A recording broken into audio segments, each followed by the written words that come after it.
This is the season of Advent, a few weeks before Christmas, and it's not my favorite time of year. I'm not a traditional Christian. I don't believe in a lot of the dogma from the Middle Ages that we're supposed to believe. But I do try to be a follower of Jesus of Nazareth. I believe in that way. I make no bones about that. One of the things that I could be doing, of course, is ranting on about the materialism of Christmas and all that stuff. And we all, we all agree with that.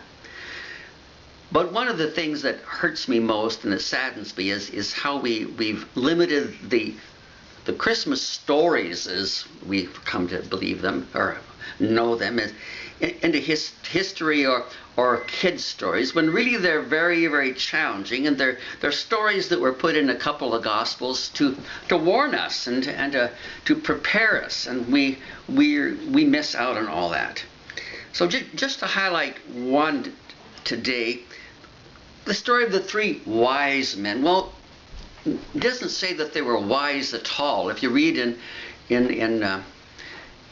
Matthew about this, and I hope that you would, it has three guys that are, they're astrologists. They aren't believers. They aren't Jews. They're nobody good except they're people who search. And they have this idea of searching for this king, and they go and they follow the star of Naka. Could be symbolic of anything you'd like, but knowledge or truth or excellence or whatever. And they go to all the right places. And, they go to the government, they go to the churches, they go to this, and the answers aren't there. And where do they find the newness, the reborn, the God on earth, whatever?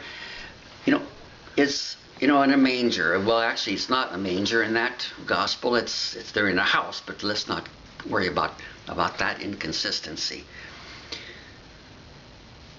But we, especially in churches, we don't like to really get into the story because it kind of infers that people aren't going to meet God by coming to church. And so, church is fine for those for whom it's a value, etc., etc. But you're not going to find anything new in churches or among those who purport to be the holders of knowledge.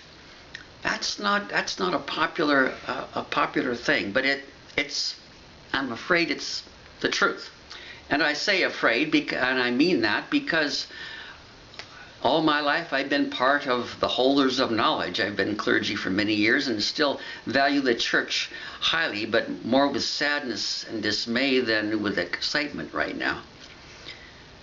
But in this time of Advent, in this time where we're honoring this, approaching New Year's, I don't care from what perspective you are, hopefully giving yourself some time to ask questions and to hunt for that which is most meaningful in life and will make the rest of your life worthwhile. Don't be put off with just limiting yourself to going where the answers are supposed to be, because however God's Spirit moves and however you understand that, it's not going to be as usual.